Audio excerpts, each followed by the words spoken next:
Welcome to Stars and Swords. I'm Alistair Stevens, already hitting my microphone even before I begin. This week we're going to look at chapters 6 to 10 of C.S. Lewis's Narnian sequel, Prince Caspian. We're going to make a lot of new friends. We're going to introduce a lot of new characters. We are going to see another surprising example of Edmund's facility with very modern slang. And we are finally, after a book and a half, going to get to the point where we can start to understand comprehensively C.S. Lewis's approach to world building and cosmology. We're going to have a new taxonomy by the end of tonight's session that we're only really going to complete in next week's session, be forewarned about that. But we are at least going to start to understand why the creatures of Narnia are the creatures of Narnia. There's a great deal to discuss, but we have to begin by going backwards, because we have a little outstanding business from last week's show. I want to begin by thanking Andrea from the Discord, Mike from the website, and Alan via email for offering some corrections and criticism in the wake of last week's show, particularly oriented around my discussion of Christian persecution, which was not, I think, my finest hour. I did not handle that discussion as well as I should have handled that discussion. It was my intention to distinguish between the actual real-life persecution of Christian individuals, both in history and in the modern world, a situation which, as I said last week, is just the vilest thing that one human being can do to another, right? To persecute another human being on grounds of faith is just the most defenseless act that a human being can commit. But I wanted to draw a distinction between that and the narrative employed by the Christian conservative right, particularly here in the United States, which portrays Christianity as a whole, en masse, as a persecuted religion in order to gain a measure of political and narrative power from that. And I failed in that, right? I failed in my desire to carefully draw that distinction. And while I stand by the political point that I was making, I think that there was a failure to properly acknowledge the extent of Christian persecution in the world today, for sure, right? But also to tie it back into the book. I completely, as Andrea pointed out over on the Discord this week, I completely failed to land the argument that I was making, that this is a perspective. It offers us a perspective. It yields us a perspective on Lewis's medievalism, Lewis's classicalism, and Lewis's perspective on what faith is. We are going to get to that. In my defense, right? Partly I missed that last week because we weren't really talking about it yet. It is introduced very early into the book. We were really just talking about the first instance of a theme that will develop through this week's reading into next week's reading, but I failed to land that. And so I apologize. I think that part of the virtue of the show, I think, is its spontaneity. I think that there is a virtue in extemporaneous delivery like this. You know, when I started doing Stars and Swords, it was more carefully orchestrated. It was more carefully curated. But obviously part of the peril of doing a live show like this is that I have to be at the top of my game, and last week I was not. And I sincerely apologize for the offense caused, and I'm grateful for the criticism. I want to continue to hear the lived experiences of the people in my audience and people in this community, and to represent those voices as best as I possibly can. So thank you for your feedback, everyone. Thank you for your patience, and let's move on with a greater sense of purpose. Secondly, 2 out of 3 things that we have to discuss this week. Troy wrote to ask if I had seen the 1989, I'm calling up a slide, which you'll really enjoy in just 1 minute. If I had seen the 1989 BBC adaptation of Prince Caspian and the Dawn Treader, where these 2 books are combined into 6 30-minute episodes, following in the footsteps, of course, of the heralded BBC adaptation of The Lion, the Witch, and the Wardrobe. Not even fairly compressed, I should say, because Prince Caspian is dispatched in 2 episodes, just an hour of television, and then Dawn Treader is given much more space. Of the 2 parts of this unified adaptation, I think that Prince Caspian is much more successful. We'll certainly talk about that when we discuss The Voyage of the Dawn Treader next year, probably right around this time next year. But I did manage to find today a remastered version, a re-edited version, a cleaned up version of this 1989 televisual classic over on YouTube that you can check out there. It is, of course, of enormously dubious legality. So I encourage you, if you're interested, to go and check it out right now. But you can get the whole of Prince Caspian compressed into an hour with the finest theatrical performances and makeup effects that the BBC had to offer in 1989, which were, I'll say, pretty impressive. Still, the set design does not hold up so well, but a lot of the practical effects are extremely good. I wanted to show you briefly just a couple of slides taken from this. This is, of course, our intrepid gang of Pevensey children. We have Edmund on the left there, Lucy, then Susan, then Peter here. This is obviously in the treasure chamber at Cair Paravel, and you can see, of course, how ugly this is, I suppose. I would also like to commend the performances of Samuel West. I believe I have him. Yes, this is Samuel West on the left, of course, with Dr. Cornelius here. Samuel West, who plays Caspian, who also weirdly plays Victor Frankenstein in the 2004 Stephen Sommers Van Helsing movie that I mentioned dismissively back in our Dracula unit. And of course, the other standout performance in the 89 Prince Caspian is, of course, though he is not perhaps recognizable in the scene, you would know him as soon as you heard his voice. This is Warwick Davis playing Reepicheep here, who will, of course, come back in the 2008 movie adaptation, which I will be talking about basically any minute now. I think that within the next couple of days, certainly before New Year, I will be posting the bonus episode on the 2008 movie adaptation of Prince Caspian. So all of that is to say, Troy, yes, I have seen, in fact, this BBC adaptation, and thank you for reminding me of its existence. It is an incredibly deft bit of adaptation, while really making in no way any kind of bold adaptive choices or taking big adaptive swings. It's really faithful to the book. It just trims a lot out in the name of efficiency. One of the big things that we do, for example, in this adaptation is that we spend 90 seconds with the Pevensey children on the railway platform and then effortlessly segue into Caspian's entire backstory, which lasts 20 minutes. So the solution for how do you handle this weird fragmented flashback plot structure in the novel when you're adapting it for the screen, the solution that they came up with from the BBC in 1989 was, you don't so much. You do just have them on the platform, then you do Caspian, then with the blowing of the horn, you segue back to the Pevensey children being drawn into Narnia in a brilliantly janky-looking fade effect. There's just a lot to like about it, you guys. I'm not a big one for childhood nostalgia. This is 89, so I was 11 when this came out, and I absolutely saw it when it was released, I'm sure. But I'm not a big one for childhood nostalgia, but it is so gratifying to go back to something and find within it more intentionality and more good and more richness than you would otherwise expect. There is certainly something in the adherence to the text of BBC adaptations at that time. The BBC, of course, given to textual obedience in that way. But there's something about the adherence to the text that I find really charming and really refreshing, if now a little clumsy, a little parochial, perhaps. Let's move on to then the last point that I want to cover. And this one's going to be a little bigger because I want to address an email that I got from Travis. Hi, Travis, who is, I think, delighting in trying to get me to wander away from my scheduled points in order to be lured will-o'-the-wisp-like into the swamps of further discussion. Travis wrote a really excellent email this week in defense of allegory, noting in particular, I think, his fondness for allegory in East of Eden, in Mask of the Red Death, in Heart of Darkness, in The Handmaid's Tale, among other texts, and basically defending allegory as a literary technique, defending it as a useful tool in the toolkit of the novelist. And I mean, you're right, Travis. The thing is, you're absolutely right. And I know that we take a somewhat dim view of allegory in these parts. Around here, we're kind of skeptical of allegory when it shows up. And we're following in the footsteps of Professor Tolkien, of course. But Professor Tolkien's objection to allegory is specific. It is a little pedantic. It is a little grumpy, right? It's not a broad opposition to allegory as a technique, or, by extension, the use of any metaphor in fiction, right? And it does spring, I think, in Tolkien's part, from a deep and profound understanding of what his particular kind of storytelling is for, that perhaps doesn't map so cleanly to the work of C.S. Lewis, or to the work of, Ursula K. Le Guin, or to the work of Frank Herbert, or to the work of any of the great, mid-century pioneers in speculative fiction. Tolkien's really the only one who's doing what Tolkien is doing. Herbert's doing something similar, but his aims are still very different.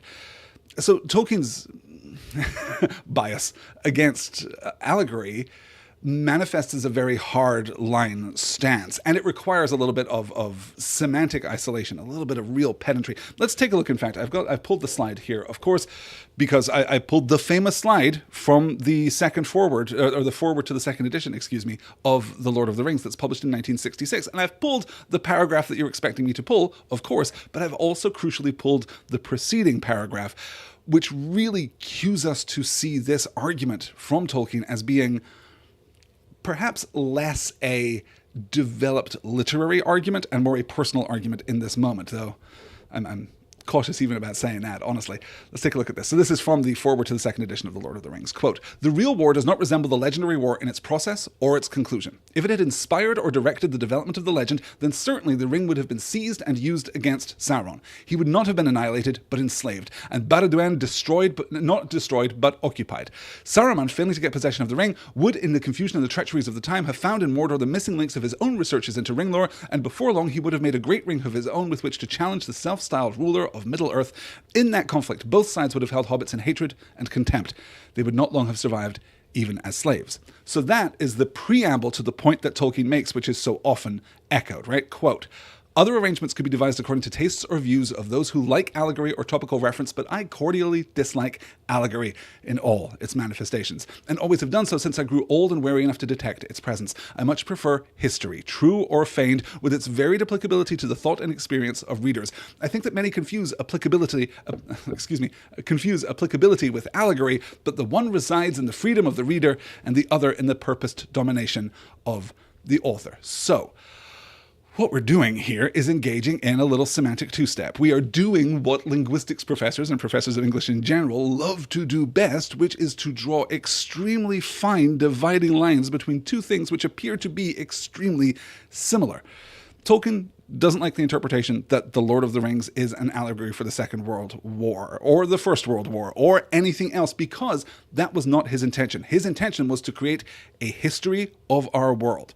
The narrative maneuvers, well, you know what? I don't even like using that phrase, because I don't think that Tolkien makes narrative maneuvers in the way that other novelists make narrative maneuvers, right? He's never, I think, trying to tell a story in a way that will singularly appeal to the temporal experience of the reader, but rather he's trying to develop a real, rich and complete and comprehensive backstory for our modern world, reflected through the experience of the hobbits and elves. So we should remember that this is not coming out, ex nihilo. This is not emerging from nothing. The Lord of the Rings is published between 54 and 55. This second edition forward is written, or is published at least in 66. So for 12 years, Tolkien has been hearing how his novel is an allegory for the Second World War. And we should be very clear here. It super isn't. It is not an allegory for the Second World War. You can pick individual things out, but as Tolkien himself says in this foreword for the second edition, if it was going to be an allegory of the Second World War, it would have been a much better allegory for the Second World War. There's so much more that you can do, or the First World War either, right? The specifics are just insufficiently specific.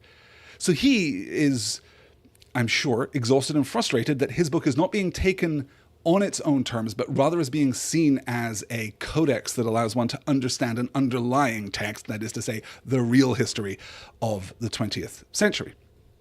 And we'll note too, I suppose, that it's really interesting to contrast the foreword to the second edition with the foreword from the first edition. The foreword of the first edition is really interested in establishing the documentary tradition of the book that you are holding, right? He's talking about the evolution of this text in the hands of Bilbo, the creation of the Red Book of Westmarch, the passing of that book into the hands of Sam Gamgee's ancestors, who also do a lot of work on it, right? It is a living textual document in that medieval tradition. That's what the first foreword is concerned with. The second foreword is much more concerned with preserving the state of the book itself rather than allowing it to be read as an analogy.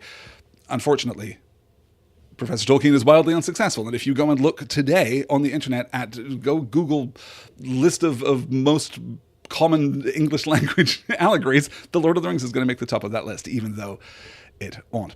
So let's examine and acknowledge that baggage, I suppose, that Tolkien is responding to the way that his own book is being read and is saying here, not only is my book not an allegory, but allegories are for losers. But he also acknowledges the inevitability of allegorical connection. This he reframes as applicability, right? He takes a thing that we ourselves as lay people might assume as a consequence of allegory. Hey, I read this thing and it reminded me of this other thing. Isn't that cool? Isn't there's referentiality there? There's echo there, or there's symmetry there. There's something interesting in the way that this idea in my head that's being presented to me on this page and this idea in my head that is coming from my own memory or experience are playing with each other, are interacting with each other. We might think of those things as being very similar, but no. Tolkien draws a fine distinction, and the distinction between allegory and applicability is in who is doing it. If the reader is finding this connection themselves, then it is good and it is noble. And it is crucially, I think, to kind of take Tolkien's argument one step further, it is non-exclusive. If C.S. Lewis sits down and says, here is Aslan, he is a lion, he is also Jesus. You understand Aslan to be Jesus, that is the allegory, thank you and good day, right?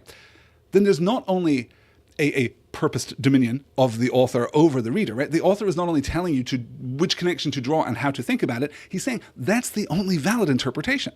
Whereas if you sit down and read The Lion, the Witch, and the Wardrobe and you recognize qualities of the Christ figure in Aslan and you draw those inferences yourself, not only is that applicability rather than allegory, but it is also non-exclusive. Other people can read other things in that symbol. They can find different reference entirely, perhaps, to connect that symbol to, and can understand it more richly. And I think that that is fair, right? For all that we talk about C.S. Lewis presenting us with a fairly thin allegory to be kind and gentle and as inclusive as possible, there are moments, certainly, when his allegory is very thin, but there are also moments, as we are going to see in tonight's reading, when it is enormously rich and developed.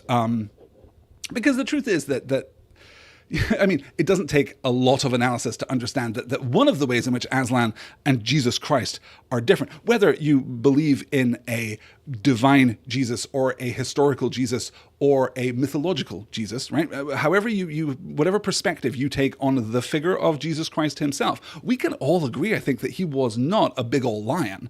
We can be pretty sure of that, no matter, we can really reach out across the aisle and kind of form a consensus on this one. So even if Aslan is 95% Jesus, he's still 5% something else. And I don't think that he is 95% Jesus, right? I just don't think that Lewis is that blunt. There are certainly allegories out there which are entirely that blunt, but Lewis is not giving us one of them. So all of this is to say that allegories aren't bad, but writing a developed and comprehensive and intentional allegory is going to make it more likely that your work is going to become transparent and that the allegory itself, the referent of your allegory is going to be the significant thing. Because here's the thing, nobody cares about the treasure map when you've already dug up the treasure, right? Nobody cares about the prose of Animal Farm once you have solved the very simple jigsaw puzzle of what Animal Farm represents. Now, Animal Farm, I think, is a real outlier. That, for me, is a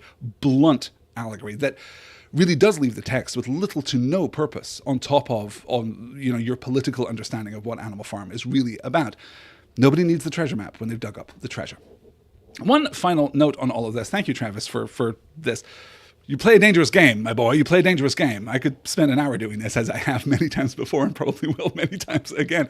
There's one other thing that I really want to call out here, to distinguish between Tolkien and Lewis, and this is going to have direct applicability, if not allegory, for tonight's session. They are both medievalists, right? By training, by fascination, by study, they were medievalists, but they came from a very different literary tradition, though both literary traditions, I think, are equally influenced by that medieval tradition, because Tolkien is absolutely operating, particularly in the Lord of the Rings, and the extended Lord of the Rings work, as we'll discuss when we get to the Silmarillion in just a couple of weeks' time. He's really operating in the form of a medieval historian. That is the operative mode for the work that he creates. That is the operative mode for his prose voice. That is the operative mode for the way that he fits stories together, right? For the narrative perspective that he takes on the events within his book. He is operating as a medieval style narrative historian. Lewis is not. Lewis is operating in another medieval form because he's operating as a fabulist. He's operating as almost an apologist, right? In the sense of Christian apologetics. He's operating as someone who is writing morally informative little stories. He's writing parables, in effect, and fables. And though those two things are anchored in a very similar root and therefore have a compatibility, have a companionability to them, they are very different. I really want to get into this and start talking about Prince Caspian. To wrap up, not all allegories are bad, just the bad ones are, I guess.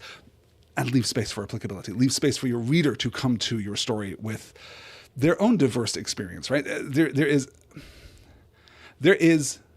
this is such a big thought to say in such a short space of time. There is a fundamental moral good to diversity, right? The more things we have, if you believe that things themselves are good, right? That thoughts are good, or that souls are good, or that anything that exists, right? If you take this Christian theological point that existence is a manifest good, like literally a manifest good, then we have to acknowledge that diversity is good. And diversity of opinion, diversity of response, diversity of interpretation, these are things which we know in our real lives, we know very casually, really enrich our experience of narrative texts, whether that is the pages of Prince Caspian, or your response to the last season of Game of Thrones, or your response to, I'm not going to talk about this, but I did just watch the first episode of Rings of Power. Stay tuned, right? I can't wait to have big conversations about that. We're going to have those in the very near future. All of that is to say, diversity of interpretation is important. Let's try and preserve spaces in our lives to not only express our own interpretations, but to support those others which cross our paths. And so 20 minutes into tonight's session, let's talk about Prince Caspian, shall we? What do you say? Let's begin very boldly, very purposefully, with a great deal of propulsive intent by going backwards. I really want to go back and talk a little about our last slide from last week, in fact, where we started talking about the old Narnians, because in order to understand one of the things that we're going to get to tonight, we really need to frame out what it is that Truffle Hunter is talking about here. Excuse me, as I put up our title page there to no ill effect. So this is from chapter 5, as we discussed last week. Quote, "Don't you go talking about things you don't understand, Nickabrick," said Truffle Hunter. "You dwarves are as forgetful and changeable as the humans themselves. I'm a beast, I am, and a badger's what's more. We don't change, we hold on. I say great good will come of it. This is the true king of Narnia we've got here. A true king coming back to true Narnia. And we beasts remember, even if dwarves forget, that Narnia was never right except when a son of Adam was king." "Whistles and whirligigs, Truffle Hunter," said Trumpkin. "You don't mean you want to give the country to humans?" "I said nothing about that," answered the Badger. "It's not men's country. Who should know that better than me? But it's a country for a man to be king of. We Badgers have long enough memories to know that. Why, bless us all, wasn't the High King Peter a man?" "Do you believe all those old stories?" asked Trumpkin. "I tell you, we don't change, we beasts," said Truffle Hunter. "We don't forget. I believe in the High King Peter and the rest that reigned as Cair Paravel as firmly as I believe in Aslan himself." "As firmly as that, I dare say," said Trumpkin. "But who believes in Aslan nowadays?" And of course, Caspian will have something to say about that in just one moment. So the two things that I want to pull out here very clearly. The first is this distinction between beasts with a capital B and other beings of Narnia. I promised at the start of tonight's session that we were going to begin to move toward something resembling a comprehensive taxonomy of Lewis's world, and we are, and it rests upon the understanding that beasts, talking beasts, capital T, capital B, are an important classification of creatures unto themselves, as Truffle Hunter pulls out here, right? He's talking about two very distinct things, right? You dwarves are forgetful and changeable as the humans themselves, right? There is separation between me and you. We are friendly, we are companionable, we are broadly on the same side. Not so much you, Nickabrick, I'm not talking to you right now, but Truffle Hunter and Trumpkin are broadly on the same side. But the distinction is this.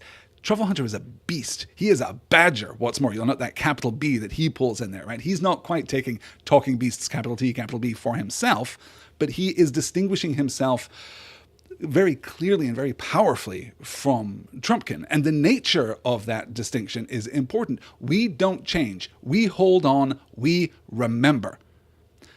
And unfortunately, we don't get sufficient insight to say for sure that that is a badger quality, but it certainly is a Truffle Hunter quality. This is his role in what will become Caspian's, court, right? In the smallest sense, I suppose. There are a few people who are elevated into that internal council, that most secret and cloistered of councils, but also in extension, all of the characters that we see tonight, all of the characters to whom we are introduced, the important ones, the named ones, the ones we spend time with, particularly the ones whose introduction is presented to us, all of these characters embody something different that give authority to Caspian. And even as I'm saying that, authority is specifically and exactly the wrong word, because that is the only thing that Caspian holds on his own, is authority, right?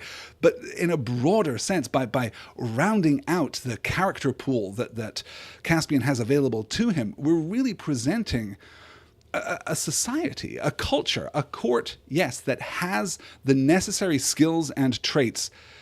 Well, to do what, right? That is the ultimate question that we'll come to, I suppose. And we'll really get to that in next week's reading, because Caspian, first of all, is going to make some big mistakes, as we'll see in tonight's reading. I do just want to pick up here with the next slide with Caspian's response here. So to the semi-rhetorical question, who believes in these stories, right? I do, said Caspian, and if I hadn't believed in him before, I would now. Back there among the humans, the people who laughed at Aslan would have laughed at stories about talking beasts and dwarfs. Sometimes I did wonder if there was really such a person as Aslan, but then sometimes I wondered if there were really people like you, yet there you are.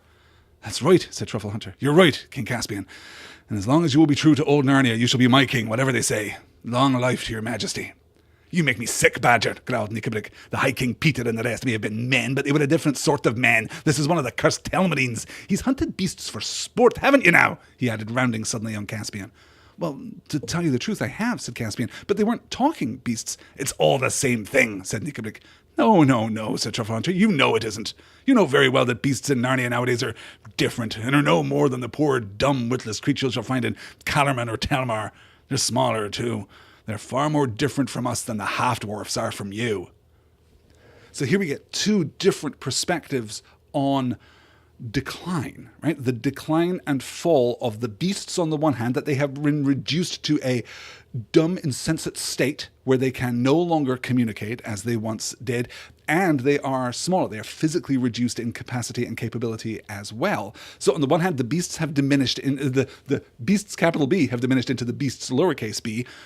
And in some sense, the dwarves have diminished into half-dwarves, right? As Dr. Cornelius has told us, that there's a mingling of the bloodlines and the diminishment of both. And that means that you have certainly an exiled population. You have Dr. Cornelius, who was welcome neither as a man nor as a dwarf.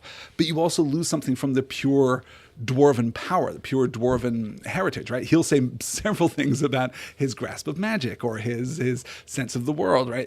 Dr. Cornelius seems to present himself as being somehow lesser or lower than what came before, and this is crucial to our understanding of Lewis's worldview, because Lewis is a medievalist, because Lewis, like all medievalists, was looking back at the classical world not as an historical curiosity, not as, a warning against an excess of hubris or an acknowledgement that the tides of time shall take us all. He looked back at the classical period, the Greco-Roman classical period in particular, as the pinnacle of human society. That was as good as it gets. This is, again, right? Lewis here via the prism of medieval philosophy and worldview, right? Looking back at the classical period as the high point, and everything that came thereafter as a diminution. Everything that came thereafter as a reduction in our state and condition, a falling into the mundanity of the Middle Ages, right? The collapse of these institutions which were once so great. There was no concept in the medieval mind view that tomorrow would be better than today, right? This is one of the things that ignites the fire of the Renaissance that just blazes across Europe and across the world beyond. The novel idea that through industry and creativity and understanding we might make tomorrow better, that is an idea that has no root in European culture for the better part of 1,000 years. It just doesn't exist. The great things have gone. The great things used to be. And our only hope now is for the life after this one. That is what Lewis is tapping into. That's what's being presented here for us by, in particular, Truffle Hunter. You'll note, too, I suppose, we should comment here just internally, I suppose, on the distinction that's being drawn here, that Narnia is not a country for men, But it is a country that a man ought to rule. And I'm borrowing Lewis's, capital M, man terminology here, that a human ought to rule, that a son of Adam or daughter of Eve ought to rule. And we don't, besides the prophecy and the magical power of the first book, we don't really, within the pages of Prince Caspian, have a line on why that should be, right? You'll remember that the throne that Caspian is heir to, the reason that he is King Caspian X, is a throne that was taken by the Telmarine conquest of Narnia. It's not even the real and long-standing and prestigious, monarchistic rule of Narnia, going back to the Golden Age of Narnia, right? Which, by the way, we get confirmation in this week's reading. I couldn't remember if we had ever definitely drawn where the Golden Age of Narnia ends, but it absolutely ends with the kids going back to the wardrobe.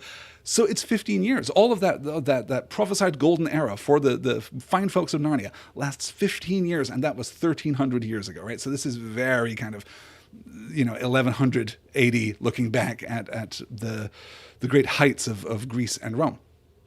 So it is a country that a man should rule, but it is not a country for a man. And we are also introducing this different order of being, the beasts and the dwarves distinct, the one from the other, right? These parallel paths of declination over time, but also these different qualities, these different skills. We're for the first time understanding that they're not just different creatures, which is transparent to us even in the first book, but they are different orders of creatures. They are fundamentally different kinds of creatures, and they don't obey the same rules.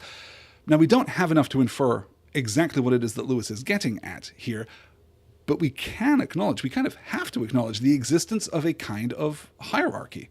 If there are different creatures, then those different creatures at least fulfill a different purpose. And perhaps hierarchy is the wrong word. Perhaps I'm leaning too heavily on the idea of a feudalistic ordering of society from the least to the most, and kind of ordering lines of responsibility and duty and obligation along those pathways there. But certainly, if not a hierarchy, then an enfolded and structural taxonomy of being within the lands of Narnia. We're going to talk more about that as we move forward. Let's, though, begin now, 31 minutes into tonight's episode. Let's begin tonight's reading. Let's get to the very beginning, in fact, the first paragraph of chapter 6. I just wanted to call out a happy little moment for Caspian here. Now began the happiest times that Caspian had ever known. On a fine summer morning when the dew lay on the grass, he set off with the badger and the two dwarfs up through the forest to a high saddle in the mountains and down onto their sunny southern slopes where one looked out across the green wolds of Archenland. "We'll go first to the 3 bulgy bears," said Trumpkin. Slipping for a moment into my truffle hunter voice, I do apologize. So I wanted to call this out. Archenland here is the country south of Narnia. It is the other northern country, as we will come to understand in later books. It is kind of present throughout the series only as an adjunct to Narnia itself. If we look at the span of the series as a whole, it will occasionally be ruled by the Narnian king. It will occasionally not be ruled by the Narnian king. We've mentioned it already, right? Dr. Cornelius urges Caspian to flee south to King Naian of Archenland when he leaves the Telmarine castle of his uncle. Caspian has taken a different approach here, for sure. And we might see here, too, an echo of the displacement of certain populations from certain places which are holy and significant to them, right? Again, Lewis kind of drawing on his medievalism here, seeing the displacement, the forced displacement and the forced exile of religious populations from their own holy lands. Because it is important, too, I think, to qualify Narnia as a place, yes, but more even as a faith. We'll continue to look at that next week when we really dig into the theistic foundations of this. Well, no, less so, right? Almost the morally philosophical foundations of this book. I can't wait for next week. We're going to have a lot of fun talking about this stuff. So we're introduced here to this notion of displacement, yes, to the notion that Caspian is now coming into himself, right? We're going to get some more explicit references to this later, that he is now immediately becoming the king in much the same way as Peter, Edmund, Susan, Lucy, upon their return to Narnia, are becoming once more their regal selves, the selves that they were before they returned to England. We spend a lot of time on that, and then that is explicitly called out in the first chapter of next week's reading, which I'm looking forward to discussing. But the other thing that you'll see here is a modulation between two very distinct and very different tones. Because for the first time, we're acknowledging real geography, right? as we discussed back in our discussion of The Lion, the Witch, and the Wardrobe, Narnia is very small, yes, and also very contained. There are discrete sites at which action occurs, but everything between those sites is kind of a blur of countryside. We're not really thinking about a comprehensive and developed geography in the way that, fantasy authors today, I think, sit down and start with their map, their exquisitely drawn and very painstakingly researched map. Lewis has a map, but what matters on the map are the icons that represent the very important locations upon that map, right? It's really just a progression from west to east, and that's all we have. Narnia, geographically, is simply a place where these events are going to occur. But now we're seeing something different. We're seeing a modulation in this tone. We talked a little about it last week, but this is part of the modulation from fairy tale to fantasy. We're shifting in our tone. The fantasy tone here, a little more adult, a little harder edged, a little more impressive, certainly, right? In the way that you can be charmed by a fairy tale, but you can be like awestruck by a fantasy story. This is part of the modulation that we're getting. And I'm anticipating it here because it is the first paragraph of tonight's reading, and we're going to spend some time on this as we move forward. So, as I mentioned earlier, each of the animal companions that we are introduced to through this sequence are representative of their own kinds of virtue or of quality, right? We're not just building out an extended cast, and we're certainly not, interestingly, replicating the progress of the Pevensey children in the first book. There's very little of that, even though you might expect almost for Lewis to go back to the well as far as that's concerned. Rather, he's building out this extended community that isn't just charming or distracting or entertaining or toyetic, right? He's not thinking about, think of all the Reaper cheap plushies I'm going to be able to sell.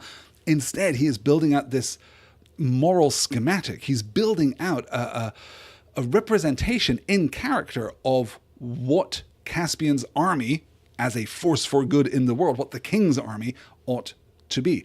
We begin with the introduction of the Bulgy Bears, of course, which is cute but a little simplistic, but they are, comfort and ease and safety and rest and like the good qualities that you can enjoy when battle is done, the virtues that you can really look forward to when you have secured your land and home. And again, I want to balance this out a little bit by if you listened to me 100 years ago when I was podcasting about Harry Potter, you will have heard me alight on this idea that there is this triplicate structure that is found all the way through Harry Potter. It is this logos, ethos, pathos kind of formulation of character, right? There will be three characters who orbit a common core. Slightly, one of those characters is more significant than the others, and one will be very rational, and one will be very emotional, and the other will possess this crucial power of agency, right? This person will be the ego. They will be able to take action in a way that nobody else can take action, right? So Harry is the ego. He can do things that the other characters simply can't because he's Harry Potter and they're not. Ron is all heart, Hermione's all head. You can see this balanced even in the faculty of Hogwarts, particularly in the book, much, much less so in the movies, where Dumbledore is the ego. He has the authority, right? Partly that authority comes from the fact that he is headmaster, but also he just has the agency. He is somehow empowered with this heroic affect so that he can do things that the others can't. Minerva McGonagall, all rationality. Ruby is Hagrid, all heart. We see the balancing of the core trio out in the extended cast. We get the Hufflepuff kids to a certain extent. You can make arguments about Malfoy, Crabbe, and Goyle, right? It is Hogwarts, Beauxbaton, and Durmstrang by the time that we get to the Triwizard Tournament. This formulation is echoed all over the place in the Harry Potter books. And it's also, I should note, it's an extension of a very common archetype or an instantiation of a very common archetype, which is realized perhaps most fully and most successfully with the greatest cultural footprint in Star Trek. Because when we're talking about Ron and Harry and Hermione, we're talking about Bones and Kirk and Spock, right? All rationality on the one side, all heart and empathy on the other side. And in the middle, crucially, the person who is empowered to take action. All of that is to say that what Lewis is presenting us with here is a more complex geometry of connections, because Caspian isn't just going to be flanked by two guys, he's going to be flanked by 15 different guys, all of whom represent different moral characteristics. So we have here initially a truffle hunter and his power to remember, right? We're presenting Trumpkin and Nikabrik, I think. Well, let's put a pin in them because I think that they are deliberately paired so that they stand apart in our first estimation, our first understanding of the book as we move forward. We will get a very clear read on what their purpose in the story is by the time that we get to next week's reading, So Truffle Hunter is avowedly there to remember. We introduce the Bulgy Bears as this almost like a hobbitish quality, right? This is comfort and ease and carelessness and a kind of ample sufficiency of the domestic need, right? We're kind of meeting the need of a comfortable life, which is obviously a part of a good society. But these things are anchored around Caspian, who is, like Harry Potter, the king. He is the hero. He is possessed of a special heroic quality that allows him to take action. Truffle Hunter cannot declare war on the Telmarines. He can't go claim the thrones at Cair Paravel. He can't do the things that Caspian is empowered to do, partly by being a human being and partly by being the heir to the Telmarine throne. Let's take a look at our next.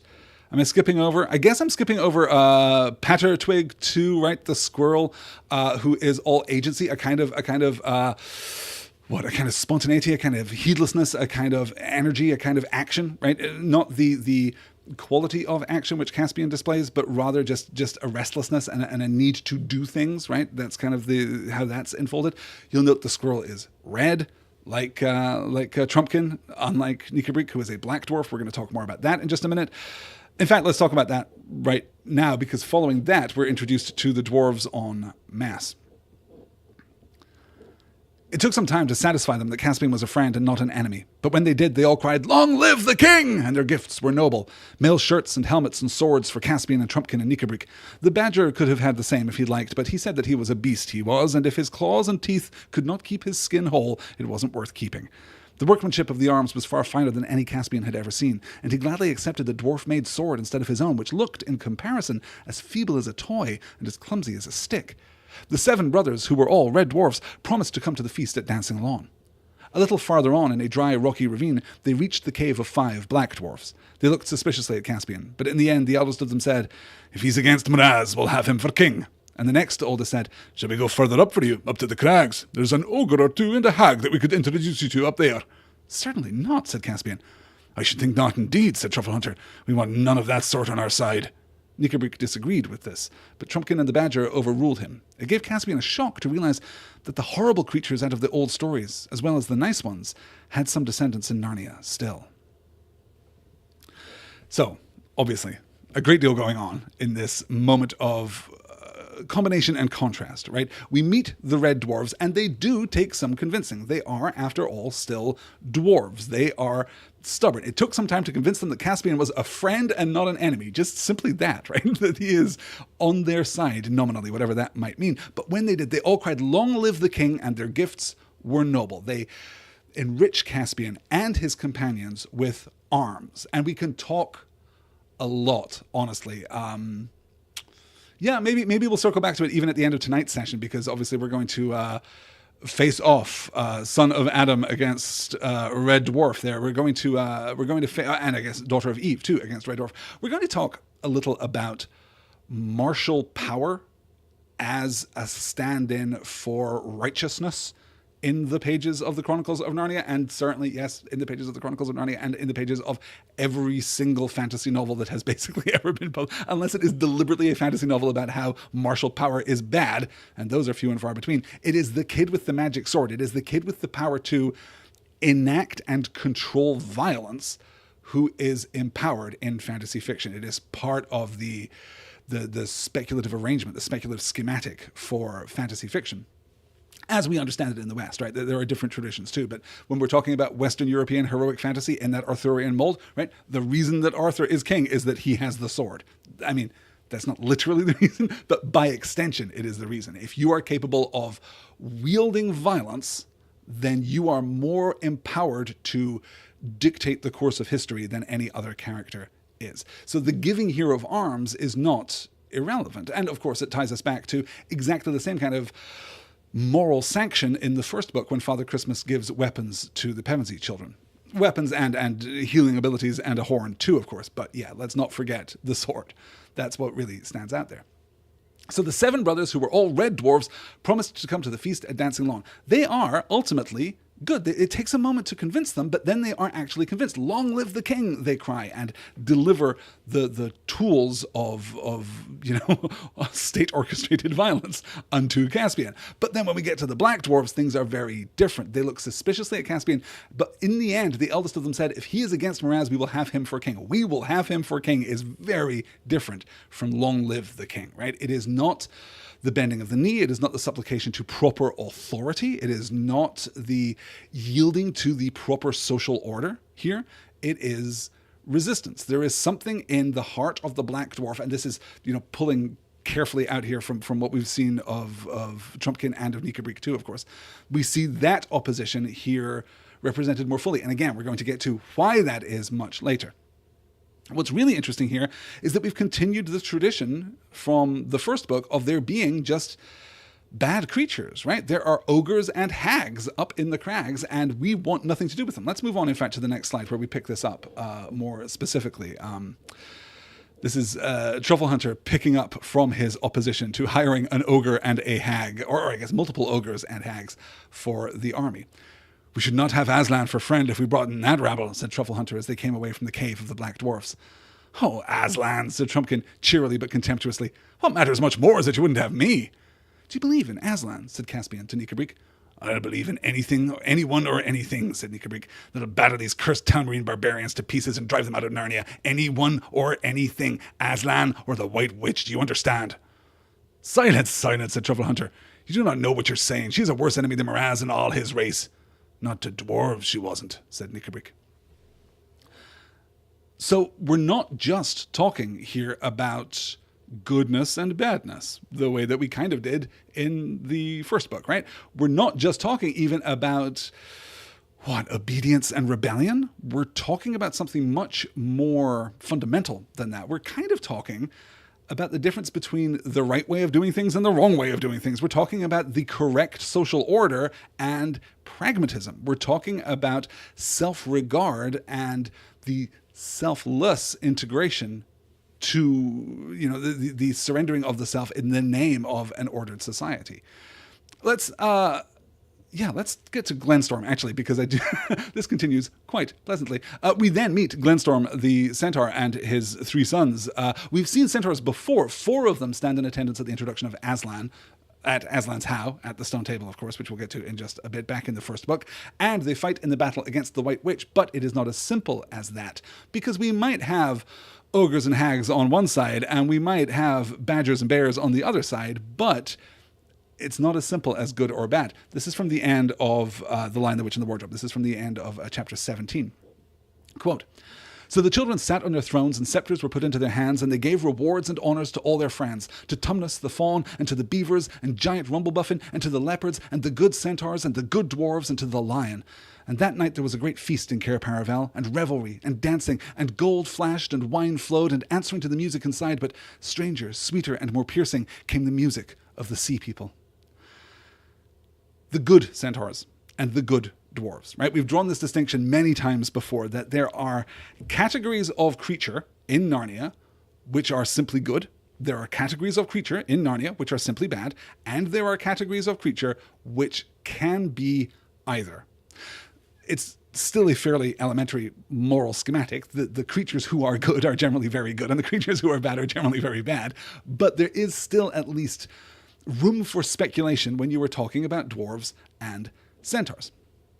What is the connection here between those creatures which might be good and bad and those creatures which are not, right? Well, it's difficult to be sure. I mean, certainly we will note that the creatures which are presented to us as unambiguously good are the creatures which are named, right? Tumnus, not just a fawn, but Tumnus. We know Tumnus. We love Tumnus. We all love Tumnus. And the beavers, specifically, Mr. and Mrs. Beaver, whom we love so well. And Giant Rumblebuffin, who does such a good job, right? It is a good giant, contrasted with a giant who seems to be equally good-hearted, but much less effective in the field, which we'll get to in the middle of tonight's reading. To the leopards, right? The leopards there, you'll note, unambiguously good. There are multiple leopards. We don't need to know them by name, but the leopards are all good. and the good centaurs, and the good dwarves, and the lion. Now, the lion we do know specifically, this is not Aslan, of course, this is the other lion who is present, the one that Edmund defaces in the house of the White Witch with his little stub of pencil, drawing a mustache and what do you call those? What is the name for those, the Groucho Marx glasses, with the glasses and the little nose and the little mustache? It's not coming to me.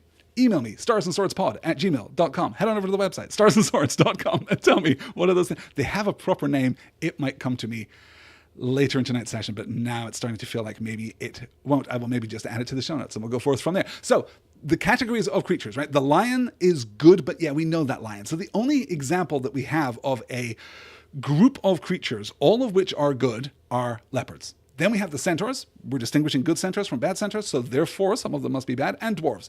We're distinguishing good from bad, therefore some of them must be bad. Is it possible that there are good fauns and bad fauns?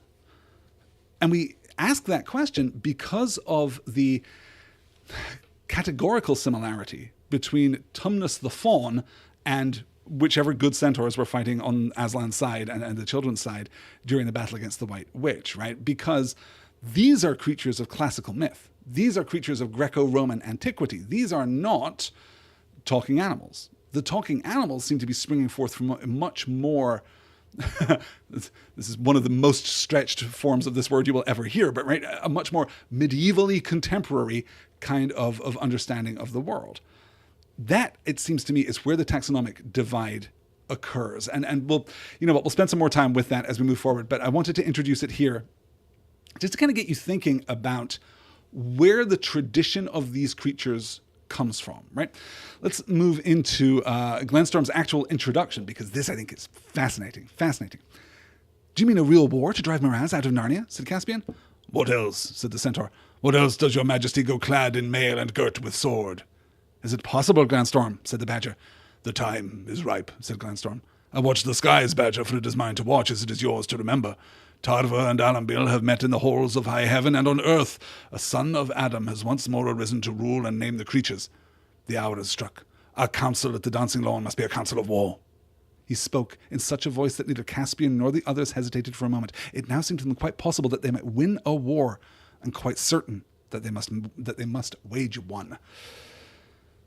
So, a really interesting ambiguity here in what Glenstorm is saying. First, let's kind of frame this out a little bit. I am not familiar, I think, with a divinatory, prophetic, astronomical inclination for centaurs as a whole, as centaurs en masse, prior to this book. There are individuals in Greek myth, of course, but the gifting of all centaurs with this kind of prophetic divinatory ability or magic seems to me to spring forth from the pages of Prince Caspian.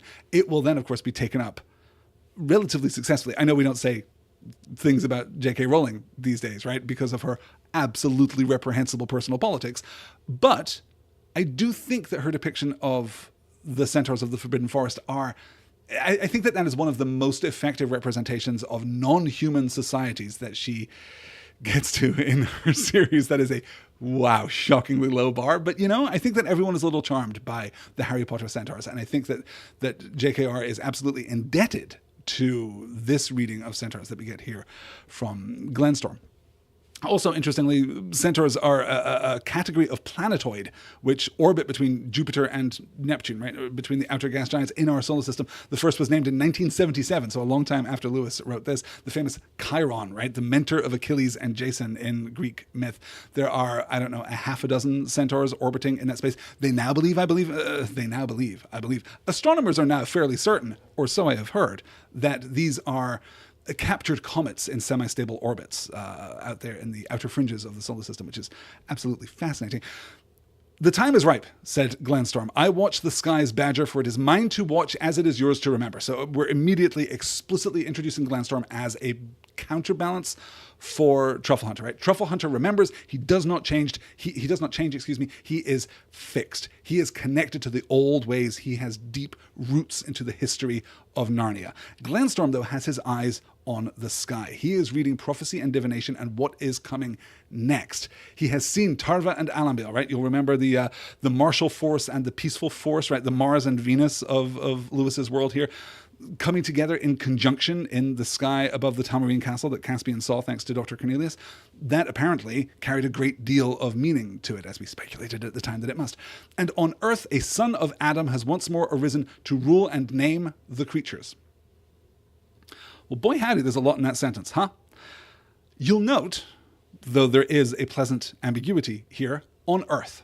Not capital E Earth, but lowercase e Earth. So he's contrasting this with, in the skies, the planets are in conjunction, and on the ground, there is now a son of Adam, a man, a human being. One once more has arisen to rule and to name the creatures. Now, of course, this is one of Lewis's more explicit references to Christian doctrine here, right? One of the powers that is given to Adam in the Garden of Eden is to go forth and name the creature. Right? The power of naming is a uniquely human characteristic, in fact, in Christian theology. Or I guess, I cannot bracket all of Christian theology, but certainly from my understanding of Christian theology, the power of naming is handed to Adam, and now here it is returned.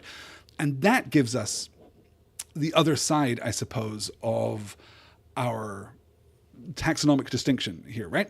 The centaurs, the fauns, the dryads, the naiads, all of the giants to a certain extent, the dwarves even, right? Because we're pulling there not from Greco-Roman history in quite the same way, although there's obviously some crossover there. Most of these cultures shared certain ideas at a certain kind of level.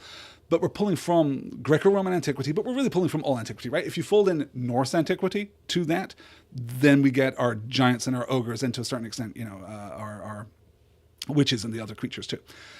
Talking animals, though. Talking animals that have been named, they are always good. That's what we're getting to here. That's part of the distinction. It's part of our understanding here that the act of naming a talking animal seems to be very significant. We're going to get to absolute, categorical proof of this in next week's reading with a character, in fact, that we should mention. We should get into this because I'm already at almost an hour and there's still so much to cover. Let's take a look at our introduction to Reepicheep and I guess some other kids too. The next place they were to visit was quite near at hand, but they had to go a long way round in order to avoid a region in which men lived. It was well into the afternoon before they found themselves in level fields, warm between hedgerows. There, Truffle Hunter called at the mouth of a little hole in a green bank, and out popped the last thing Caspian expected. A talking mouse. He was, of course, bigger than a common mouse, well over a foot high when he stood on his hind legs, and with ears nearly as long, though broader, than a rabbit's. His name was Reepicheep, and he was a gay and martial mouse. He wore a tiny little rapier at his side and twirled his long whiskers as if they were a moustache. "There are 12 of us, sire," he said with a dashing and graceful bow, "and I place all the resources of my people unreservedly at your majesty's disposal." Caspian tried hard and unsuccessfully not to laugh, but he couldn't help thinking that Reepicheep and all his people could very easily be put in a washing basket and carried home on one's back. It would take too long to mention all the creatures whom Caspian met that day. Clodsley, Shovel, the mole, 3 hardbiters who were badgers like Truffle Hunter, Camillo the hare and Hogglestock the hedgehog, they rested at last beside a well at the edge of a wide and level circle of grass, bordered with tall elms, which now threw long shadows across it, for the sun was setting, the daisies closing, and the rooks flying home to bed. Here they supped on food they had brought with them, and Trumpkin lit his pipe. Nikabrik was not a smoker. So hands up if you're suspicious about Nikabrik. Hands up if you're more suspicious of Nikabrik because he does not enjoy a good pipe. Really leaning into the Lewis kind of Oxford, academic professorial inklingness of it all here.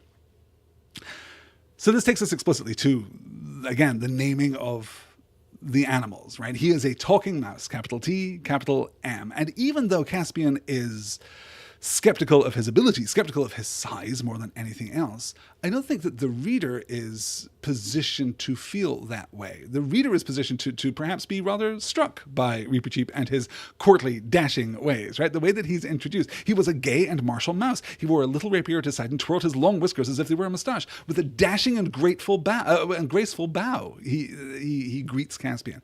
And he does so with the proper language, right?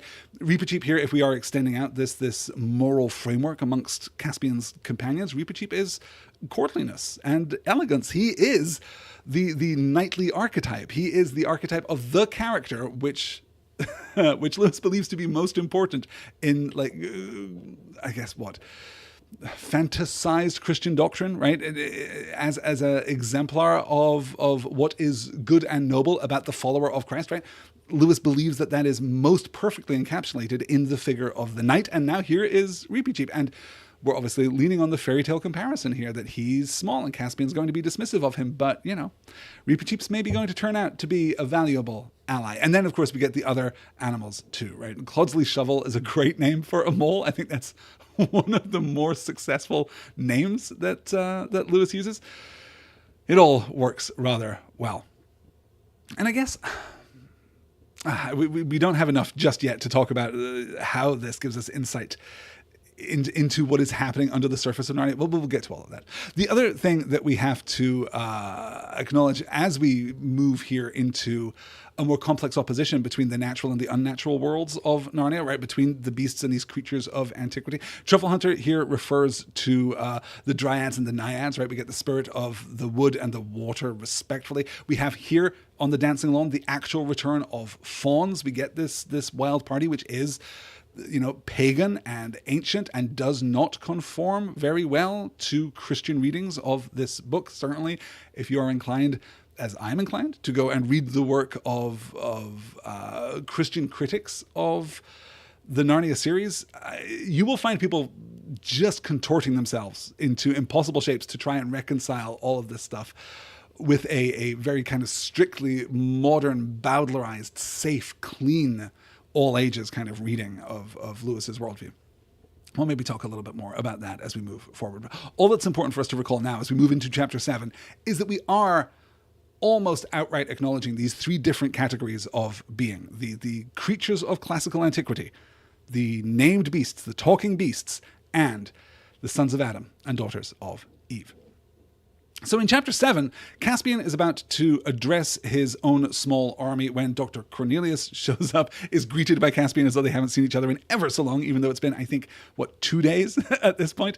He warns of the approach of the Talmarine army. He advises that Caspian's forces relocate to Aslan's How, which is, as I said, right, the former encampment of Aslan's army. This is the place where the Pevensey children first meet Aslan, where we have this very courtly show. This is where the four centaurs that I mentioned earlier are flanking Aslan at that point. I guess, actually, yes, not 4 Pevensey children, 3 Pevensey children. 3/4 of all the available Pevensey children meet Aslan at this point. This is also the location of the stone table where Aslan dies and returns to life. The old hill has now been buried in a larger hill, a mound raised over the sacred place. This is the meaning of the Norse word how, right? How here is taken from the Norse, which is maybe an indication that we ought to be thinking about Norse mythology when we're thinking about the giants and the dwarves, right? And the Nordic traditions of those creatures. But this is, a raising of a cairn of sorts, right? A barrow of sorts over this resting place. It is a common feature of many Western European historical traditions. I'm unsure as to why it happened here. And spoilers, we're never going to find out. There's nothing in the rest of the chronicle that tells us where this how came from. Let's take a look at the slide here. I've actually clipped 2 sections here just because I wanted to skip ahead and to kind of contrast our understanding of the outside and the inside, right? It was certainly an awesome place, a round green hill on top of another hill, long since grown over with trees and one little low doorway leading into it. The tunnels inside were a perfect maze till you got to know them, and they were lined and roofed with smooth stones, and on the stones, peering in the twilight, Caspian saw strange characters and snaky patterns, and pictures in which the form of a lion was repeated again and again. It all seemed to belong to an even older Narnia than the Narnia of which his nurse had told him. End quote, because of course it doesn't, right? His nurse is telling him stories, certainly of the talking beasts and of the years since the Golden Age, but also definitely tells him stories of the Golden Age, also tells him stories of the High King Peter and his comrades, his siblings in arms at Cair Paravel. He's heard these stories before, but this still seems older. And I don't think that this is a mistake. I don't think that this is Lewis fudging his timeline. I think that this is leaning into this idea of classicalism, right? This feels older. It comes from an older tradition. Therefore, it is more true therefore it is more perfect, right? There's a real kind of skepticism of modernity. There's a skepticism of the new. There is a reverence for antiquity, and the more inscrutable that antiquity is, the more power it has over the medieval imagination there, right? So I think that when we're seeing these strange characters and snaky patterns, we might also be thinking of the inscriptions on the stone table itself, right, from the first book. So from here, we've taken refuge in Aslan's How, and we kind of conduct this series of running battles. The narrative mode of the book at this point doesn't really give us any insight into how Caspian is really running this campaign, right? This is not a book on military strategy. We're not getting, Tolkienian kind of senses of how the battles are unfolding. We're just getting these impressionistic glimpses, oftentimes paired with some of the most juvenile stuff in the book, which I find really interesting. And a sign, that Lewis has not lost sight of his juvenile audience, even as he is moving, right? We mustn't think of the breaking point between The Lion, the Witch, and the Wardrobe and Prince Caspian as being a hard break between fairy tale and fantasy. It is an incremental move. It is a pivot. It is a change in focus, because here, more so than anywhere else in the novel, really, he's seeking to reassure and to frame out in fairy tale terms exactly what is happening, right? We have this grim declaration that now we must march to war. Why else would your highness wear a sword? Well, I wear a sword because kings wear swords. That's what kings do, right? No, this is a sword that will be put to use.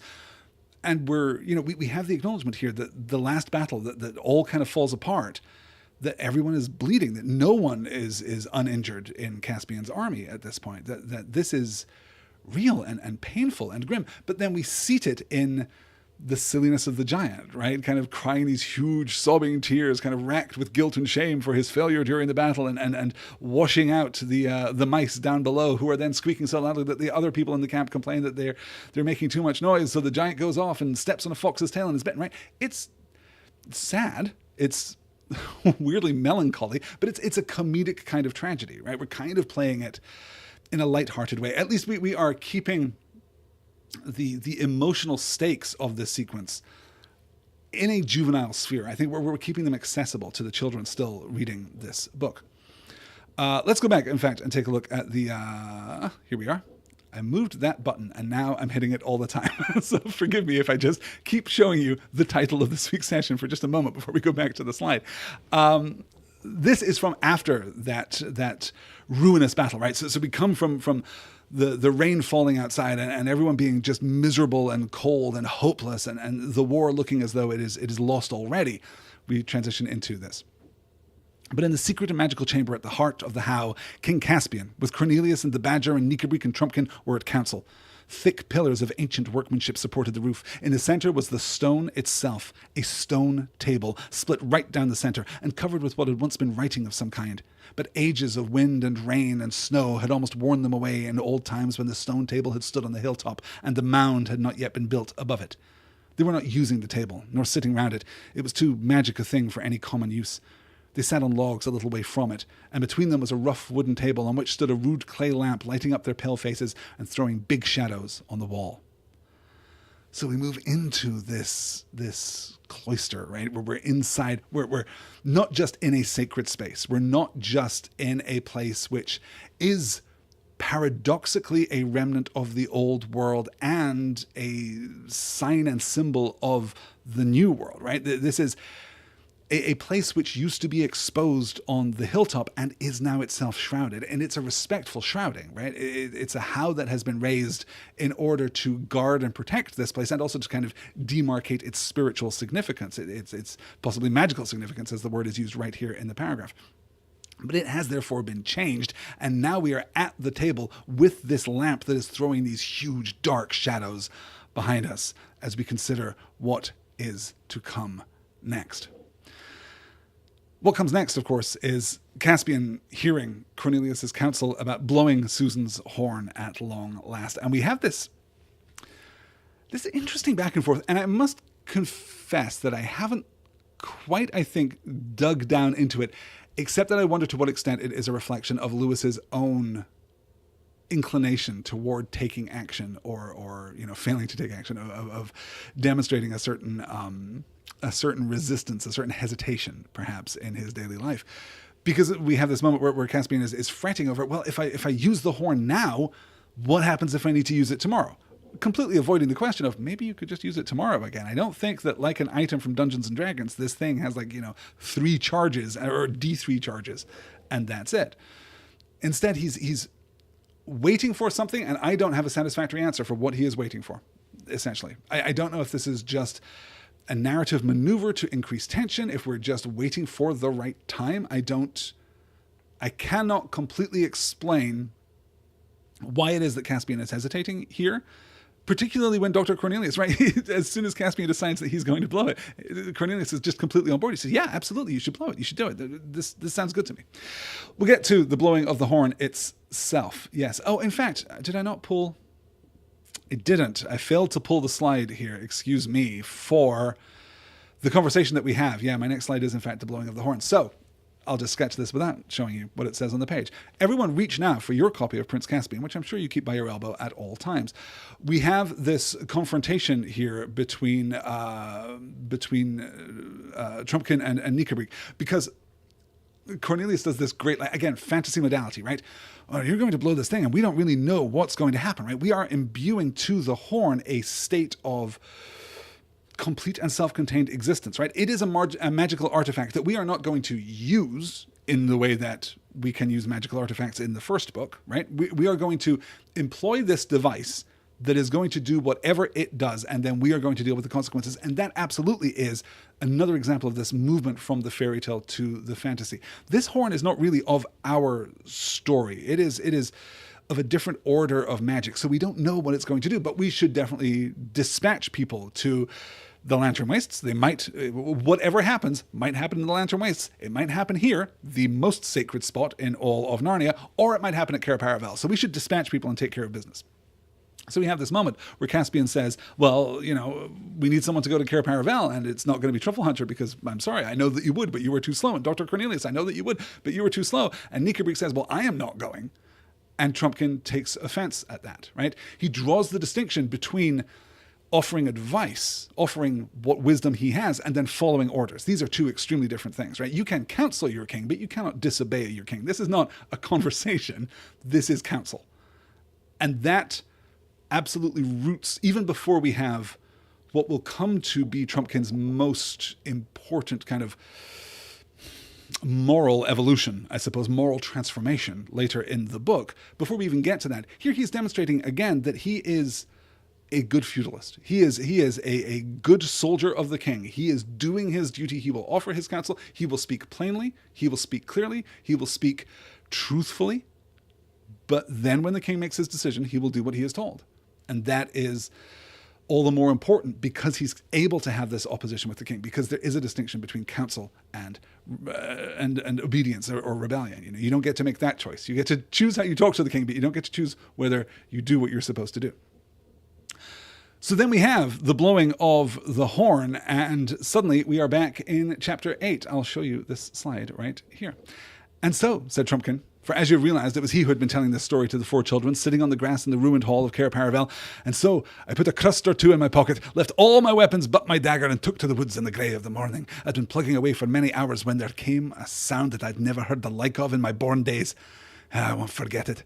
The whole air was full of it, loud as thunder, but far louder, cool and sweet as music over water, and strong enough to shake the woods.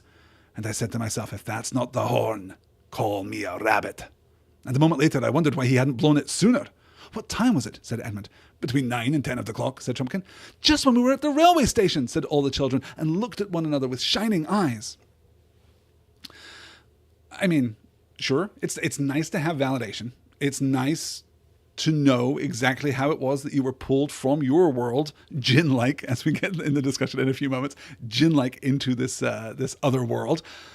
I'm a little puzzled about 9 or 10 in the morning because Cornelius advises Caspian not, in fact, to blow it until sunrise, right? At dawn, there are powerful forces that aid white magic, is what Cornelius says at the end of the last chapter.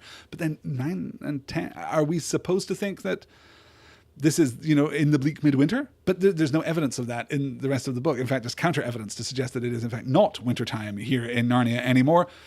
I don't know. I don't know what to make of that, unless there's just some contrivance, some conceit. Unless we were waiting perhaps for.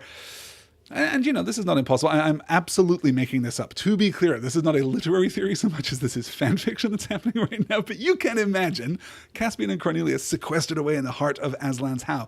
Many of these cairns in real life are constructed such that the sunlight will shine through particular apertures at particular times of the day and cast beams of light within them.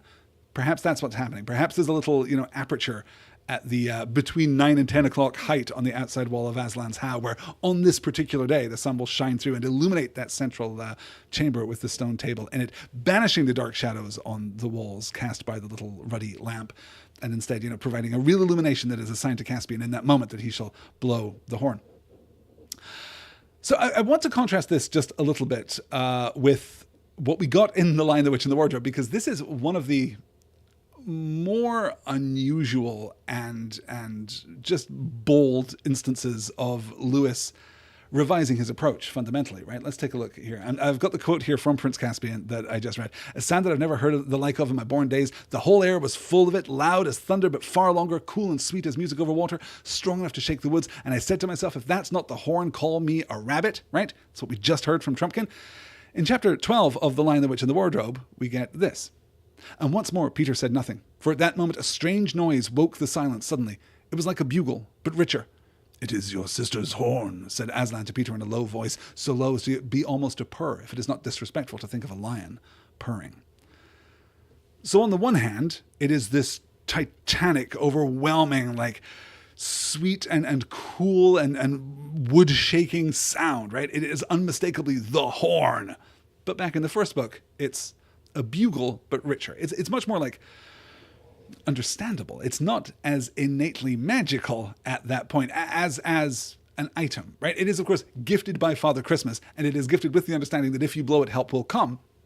But as we discussed back when we were talking about The Lion, the Witch, and the Wardrobe, there's almost a sense there that what Father Christmas is delivering is not an instruction on how to use a magical item, because none of the other items, bar Lucy's healing elixir, the other items aren't magical explicitly, right? They're very good versions of what they are. They're perhaps enchanted in that sense, but they don't have actual magical abilities. So it's possible that there's a certain amount of prophecy happening in the pages of the first book. That's one possible explanation for what's going on there. And certainly when we get it, that seems to be the case, right? Susan blows her horn, Peter rushes in to battle the great wolf, and thereafter, for reasons which remain obscure and known only to Peter himself, names his sword, as we discussed in last week's session.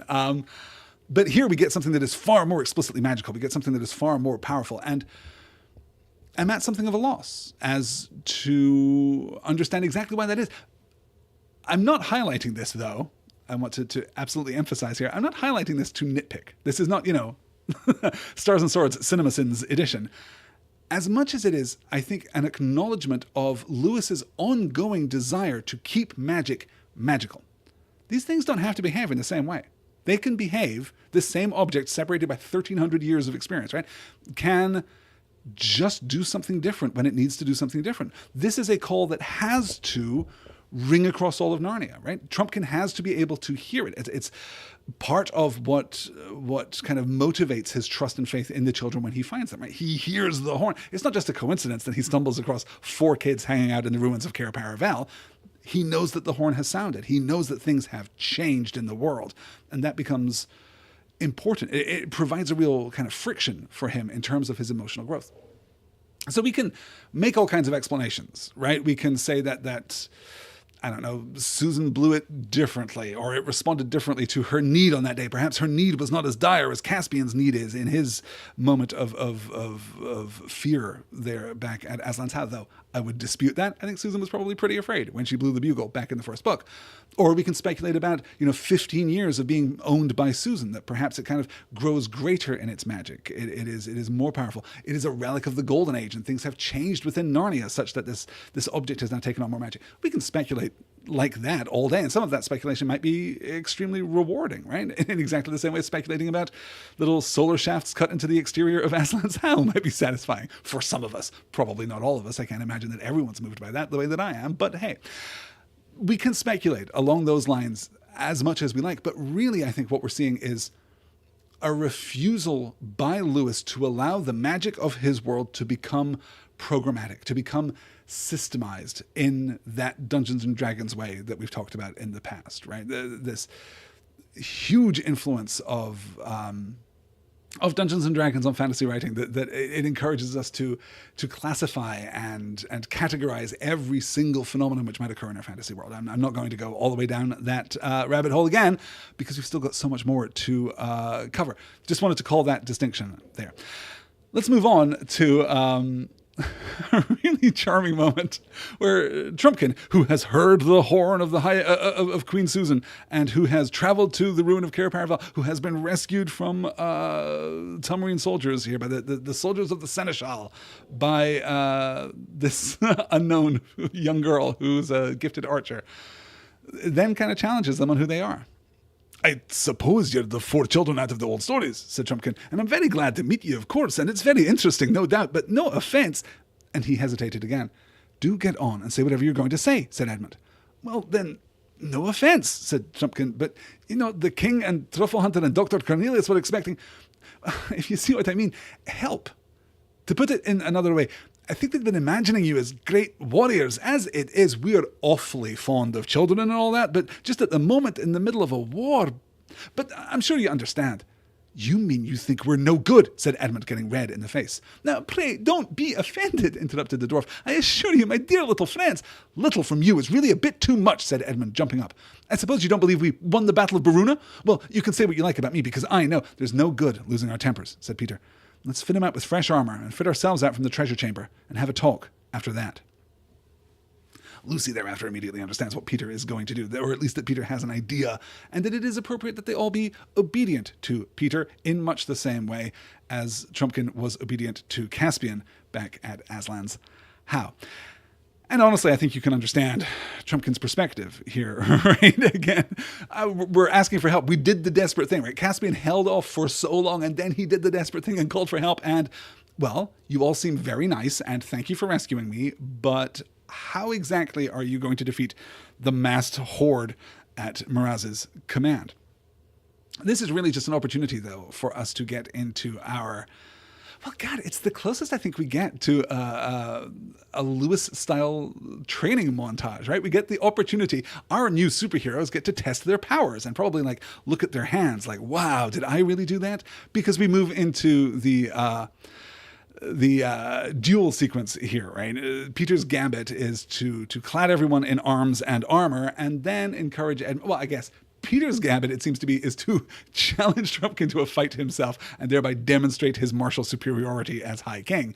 But Edmund softens it, and he does so in the wildest way. Because, you guys, I wasn't building an argument last week. I was just kind of poking fun at Edmund's use of weird modern slang, right? Catching hands and not so hot from last week. And then this week we get this. This is also probably the among the shortest slides I'm ever going to pull, but also the most powerful. Lucy heard Edmund say, "No, let me do it. It will be more of a sucks for him if I win, and less of a letdown for us all if I fail." It will be more of a sucks for him if I win. And I'm astonished to report, you guys, that this is completely accurate to early 1950s, even late 1940s English slang usage for the term. Sucks as a noun, and as it is used here, right? Sucks is attested from 1913, which is immediately derived, it seems to me, from suck eggs in 1907 to mean something that is just bad, right? We kind of casualize suck eggs out of the old idiom to teach your granny to suck eggs, right? To try to teach an older and more wise person how to do a thing that person mastered long ago, right? This kind of condescending and disrespectful attitude and approach. That's attested from the 17th century. Then in 1907, it becomes this form suck eggs. And then, yes, sucks as a noun attested from 1913, even though it reads as weirdly anachronistic, right? It's real C.S. Lewis as Steve Buscemi kind of holding the skateboard, doing the popular meme that we all know. Also, we'll note here too Edmund's intent, right? Let me do it. It will be more of a sucks for him if I win and less of a letdown for us all if I fail. No, Peter, it shouldn't be you. It should be me, your lesser brother, because if I lose, well, we haven't really lost as much, right? Our standing doesn't take the same hit if I lose, right? We're all going to be disappointed and embarrassed, yes, but less disappointed and embarrassed as we would be if you, Peter, High King of Narnia, were to lose to this schmuck over here. But also, it will be more of a sucks for him. It's going to be worse for Trumpkin if I beat him in a duel than it would be if you beat him in a duel, because you're the High King and I'm just some dude. I'm a secondary king. I'm a second-tier king. Absolutely. I love, by the way, how much emphasis we're putting on that in this book compared to the first book. But we'll come back around to that as we keep moving forward. Let's take a look at the... I'm editing already for time because we're basically at time and I still have a ways to go. Let's take a look at the narrative voice. I'll cancel that out again. I want to take a look at the narrative voice here as we move into Susan's challenge against Trumpkin. Then Susan went to the top of the steps and strung her bow. She was not enjoying her match half so much as Edmund had enjoyed his, not because she had any doubt about hitting the apple, but because Susan was so tender-hearted that she almost hated to beat someone who had been beaten already. The dwarf watched her keenly as she drew the shaft to her ear. A moment later, with a little soft thump that they could all hear in that quiet place, the apple fell to the grass with Susan's arrow in it. "Oh, well done, Sue!" shouted the other children. "It wasn't really any better than yours," said Susan to the dwarf. "I think there was a tiny breath of wind as you shot." "No, there wasn't," said Trumpkin. "Don't tell me. I know when I'm fairly beaten. I won't even say that the scar of my last wound catches me a bit when I get my arm well back." "Oh, are you wounded?" asked Lucy. "Do let me look." "It's not a sight for little girls," began Trumpkin. But then he suddenly checked himself. "There I go, talking like a fool again. I suppose you're as likely to be a great surgeon as your brother was to be a great swordsman, or your sister to be a great archer." A crucial distinction, right? Like a crucial distinction there is that, of course, Lucy is not in any way a great surgeon. The power that she commands to heal comes entirely from the elixir, right? Literally anyone could take that elixir and drop a drop onto Trumpkin's wound there that he presumably suffered at the hands of the Seneschal's man, of Miraz's Seneschal's man. That anyone could do what Lucy has done. But there does seem to be a measure of skill, and certainly we acknowledge a measure of skill from Edmund, right? We get that like turn of the narrative voice as he is dueling Trumpkin here. As he begins to come back to himself, he begins to be Edward again. I keep saying Edward. I'm so sorry. Edmund. He begins to be King Edmund again as he kind of takes on the martial prowess that is part of his role as King of Narnia. Okay, we're going to have to call this. We'll just take a brief moment here, a brief little aside here as we acknowledge the existence of... I think this is my least favorite thing in Prince Caspian, you guys. I think this is pretty serious. I think that I was inadvertently celebrating the anachronistic modernism of Edmund last week and then stumbling into sucks. It will be less of a sucks this week, or more of a sucks, I should say, this week.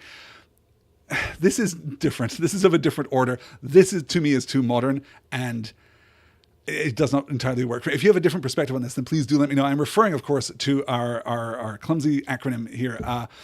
"Look here," said Edmund, need we go by the same way our dear little friend came?" "No more of that, your majesty, if you love me," said the dwarf. "Very well," said Edmund. "May I say our DLF?"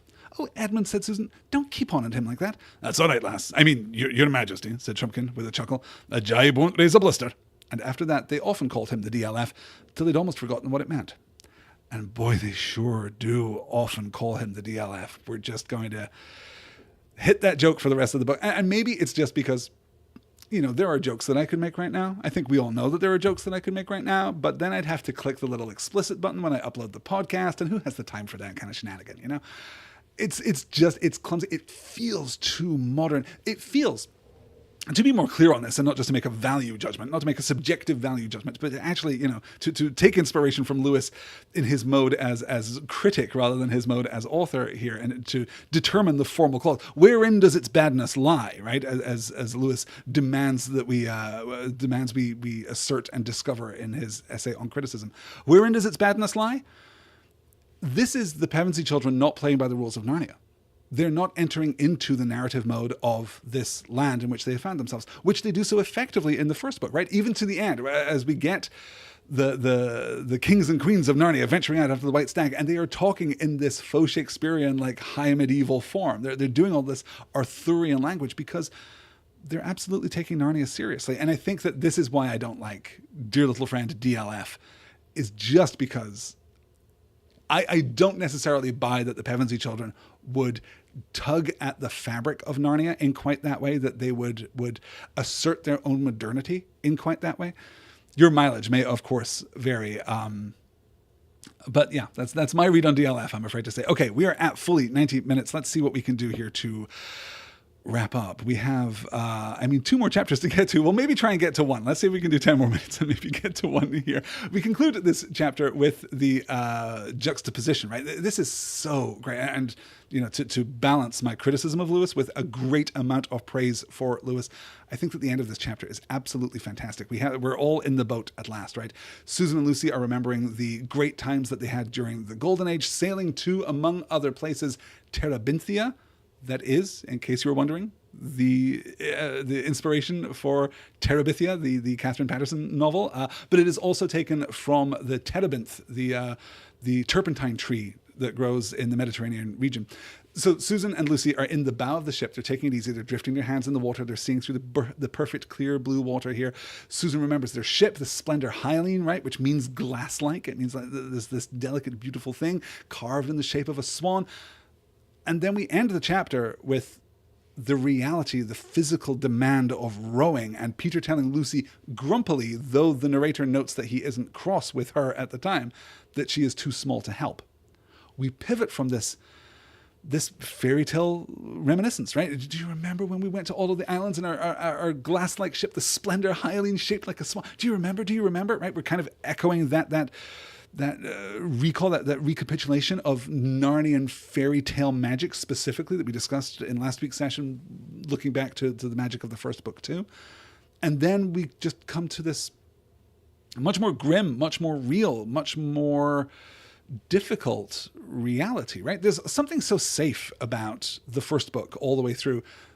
And part of our pivot from fairy tale to fantasy is acknowledging the physical demand that is being levied against these young people, right? These still children. They're not even fully yet 2/3 kings and queens of Narnia, as they will be noted in next week's reading. This spirit also continues right into the next chapter, right? We get the chapter break, but it doesn't really change our tonality here because everyone is miserable and uncomfortable and daunted at the prospect of fighting a grown-up army, right? The reality of the war is kind of starting to hit them now. Everyone's dispirited. They make their camp on the riverbank. They eat their supper of apples. The narrator notes most of them felt that they never wanted to see an apple again, and then they sleep, except for Lucy.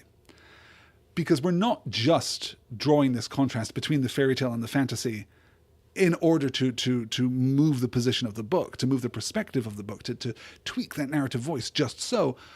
We're also creating the circumstances that are necessary for, well, a kind of hopelessness, a kind of despair, right?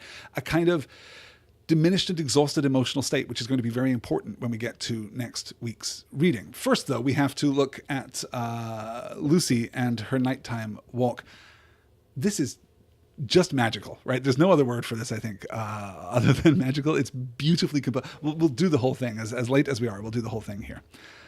Lucy's eyes began to grow accustomed to the light, and she saw the trees that were nearest her more distinctly. A great longing for the old days when the trees could talk in Narnia came over her. She knew exactly how each of these trees would talk if only she could wake them, and what sort of human form it would put on. She looked at a silver birch. It would have soft, showery voice that would look like a slender girl with hair blown all about her face and fond of dancing. She looked at the oak. He would be wizened but hearty old man with a frizzled beard and warts on his face and hands and hair growing out of the warts. She looked at the beech under which she was standing. Ah, she would be the best of all. She would be a gracious goddess, smooth and stately, the lady of the wood. "Oh, trees, trees, trees," said Lucy, though she had not been intending to speak at all. "Oh, trees, wake, wake, wake. Don't you remember it? Don't you remember me? Dryads and hamadryads, come out to me." Though there was not a breath of wind, they all stirred about her. The rustling noise of the leaves was almost like words. The nightingale stopped singing as if to listen to it. Lucy felt that at any moment she would begin to understand what the trees were trying to say. But the moment did not come. The rustling died away. The nightingale resumed its song. Even in the moonlight, the wood looked more ordinary again. Yet Lucy had the feeling, as you sometimes have when you are trying to remember a name or a date and almost get it, but it vanishes as you really do, that she had just missed something. As if she had just spoken to the trees a split second too soon or a split second too late, or used all the right words except one, or put in one word that was just wrong. And, say what you like about this movement from fairy tale to fantasy, say what you like about Lewis's skill as a storyteller versus a, crafter of fine prose. Pound for pound, word for word, there's not much in the Chronicles of Narnia that's better than this short sequence as far as I'm concerned. I think it is, as I said, properly magical here. We'll call out the word hamadryad there. This is an unusual word. I can't find attestation for this word anywhere but this book, really, or books that are directly influenced from this book. Dryads and hamadryads come out. Hama there meaning in the Greek together or together with, like almost bound with or coexistent, right? Perhaps suggesting that there is a more specific form of tree spirit, that there are dryads, spirits of the forest, and hamadryads, spirits of specific trees. Maybe. I'm not at all sure. So we're going to talk next week about Lucy and Faith. But what I want to focus on right here is Lucy and magic, because that, I think, is what is being evoked by this scene and really by the intrusion of the narrative voice here at the end, right? Lucy had the feeling, powerful parenthetical here, as you sometimes have when you're trying to remember a name or a date and almost get it, but it vanishes before you really do. End paran, right? The narrative comes in here, as it did back in the first book, to resituate Lucy's emotional experience into the reader, right? Lucy is feeling this thing. Lucy had the feeling, and then the feeling is described, but not a feeling that belongs to Lucy, a feeling that belongs to you, something with which you are immediately familiar.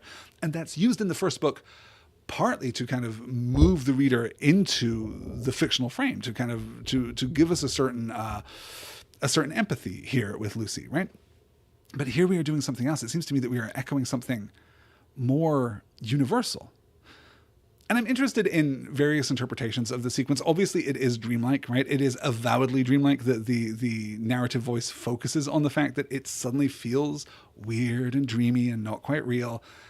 And Lucy is experiencing things which we are, at this point, I think, unable to categorize definitively as real experiences that Lucy had. Because this is the second book in the series, and we don't know anything about talking trees. We don't know anything about, all of these trees coming to life, like taking human form, not just talking as they are, right? But what sort of human form it would put on, and then getting these three different descriptions.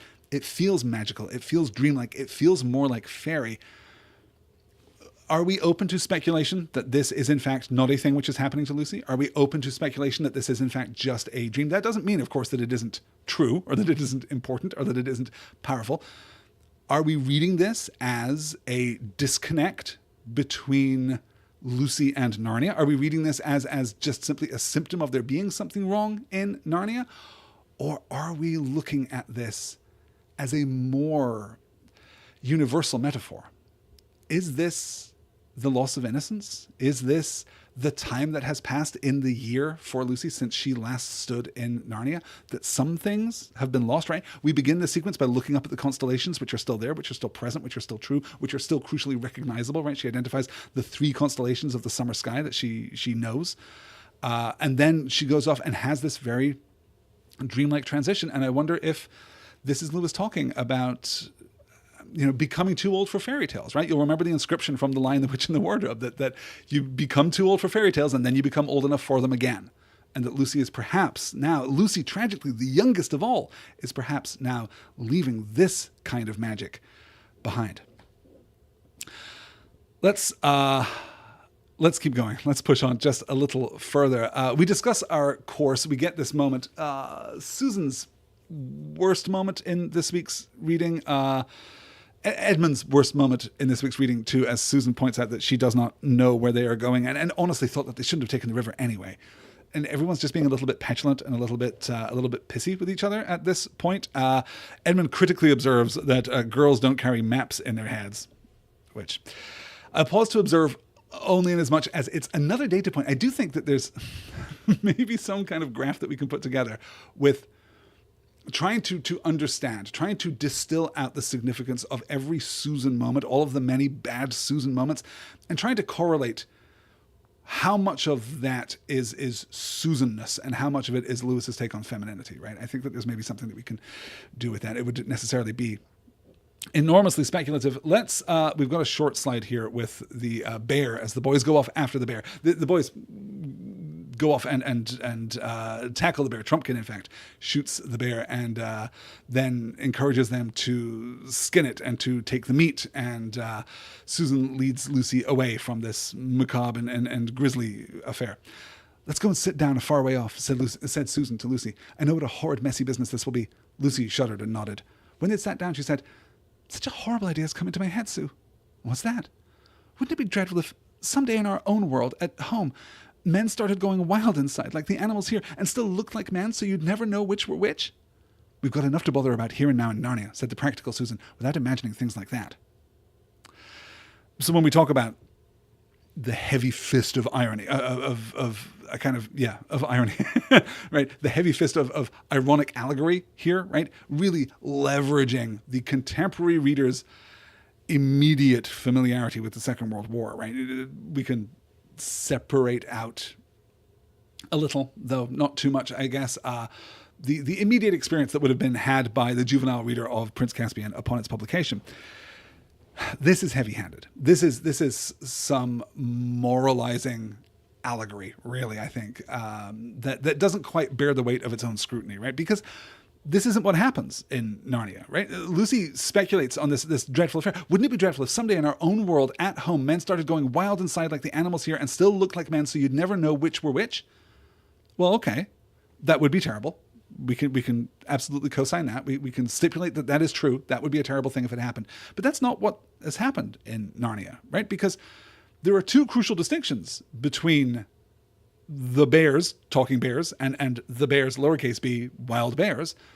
We know this from Truffle Hunter from earlier in tonight's reading. The wild animals, the creatures that are no longer talking animals, are smaller and, crucially, do not talk. There is a fundamental difference, not just in their nature, right?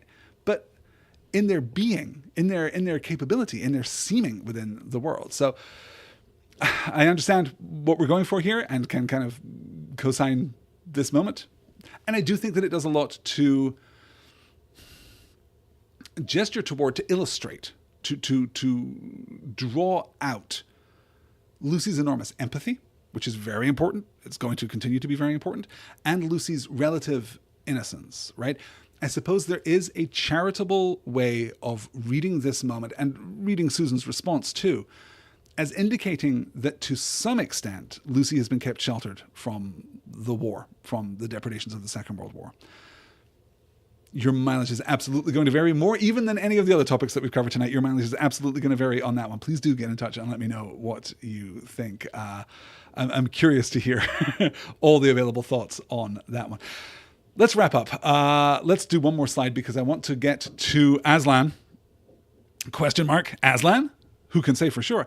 Look, look, look, cried Lucy. Where? What? Asked everyone. The lion, said Lucy. Aslan himself, didn't you see? Her face had changed completely and her eyes shone. Do you really mean, began Peter. Where do you think you saw him? Asked Susan. Don't talk like a grown-up, said Lucy, stamping her foot. I don't think I saw him. I saw him. Where, Lou? Asked Peter. Right up there between the mountain ashes. No, this side of the gorge and up, not down. Just the opposite of the way you want to go. And he wanted us to go where he was, up there. How do you know that's what he wanted? Asked Edmund. I just know, said Lucy, by his face. The others all looked at each other in puzzled silence. Lucy, the personal connection here to, as spoilers for next week's reading, you guys, which is now definitely going to be next week's reading. It turns out that they all vote to go down the gorge, and that is the wrong choice. And so they retrace their steps, and Lucy is very generous and barely says, I told you so at all, as Peter observes.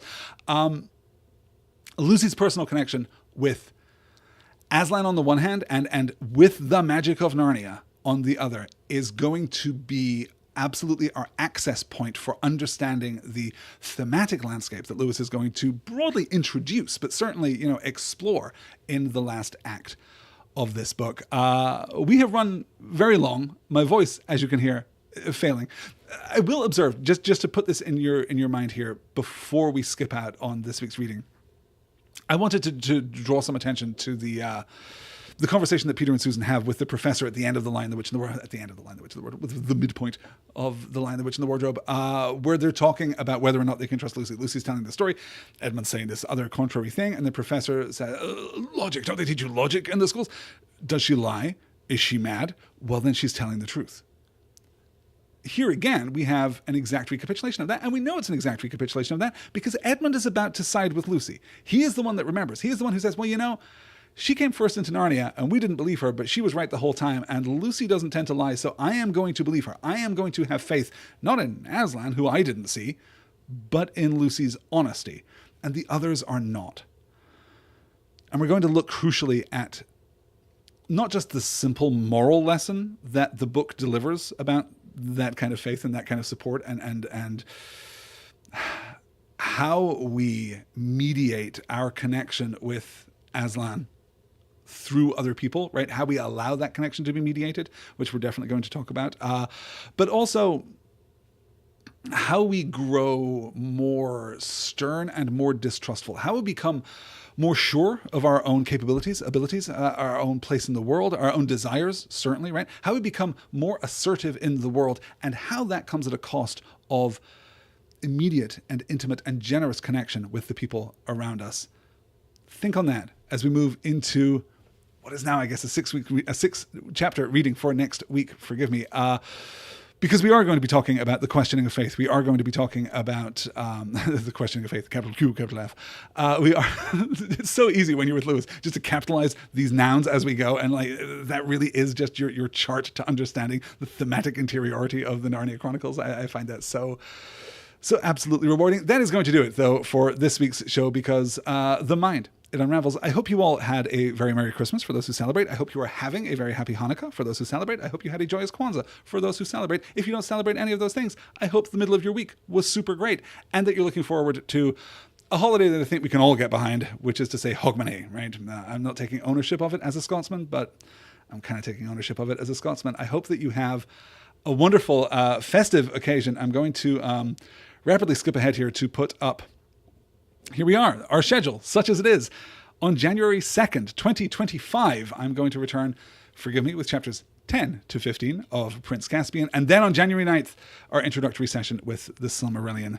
Thank you guys so much for listening to Stars and Swords in this wild and ridiculous year. It's been an absolute pleasure sitting down most weeks to record this show. And obviously the show has kind of evolved in its format. It's been really thrilling to get to know so many old listeners, to reconnect with you guys, and to meet so many new listeners too. It's been a really thrilling time. I consider myself extremely fortunate for getting to do this work. And I'm really looking forward to many more years of productive and positive podcasting. If you would like to help me make more things, head on over to the Patreon page, patreon.com/nextword. If you sign up there for free, you don't have to do a thing. You just have to create an account and follow Next Word over there. You'll get the link every week to these live sessions if you want to come and hang out, usually on a Thursday evening with me here on YouTube, and you can join in the chat and yell at me when I get things wrong, or when I leave my slide up for too long, or however you want to conduct yourself in the YouTube chat is entirely up to you. Within certain limits, I mean, but you're all good people.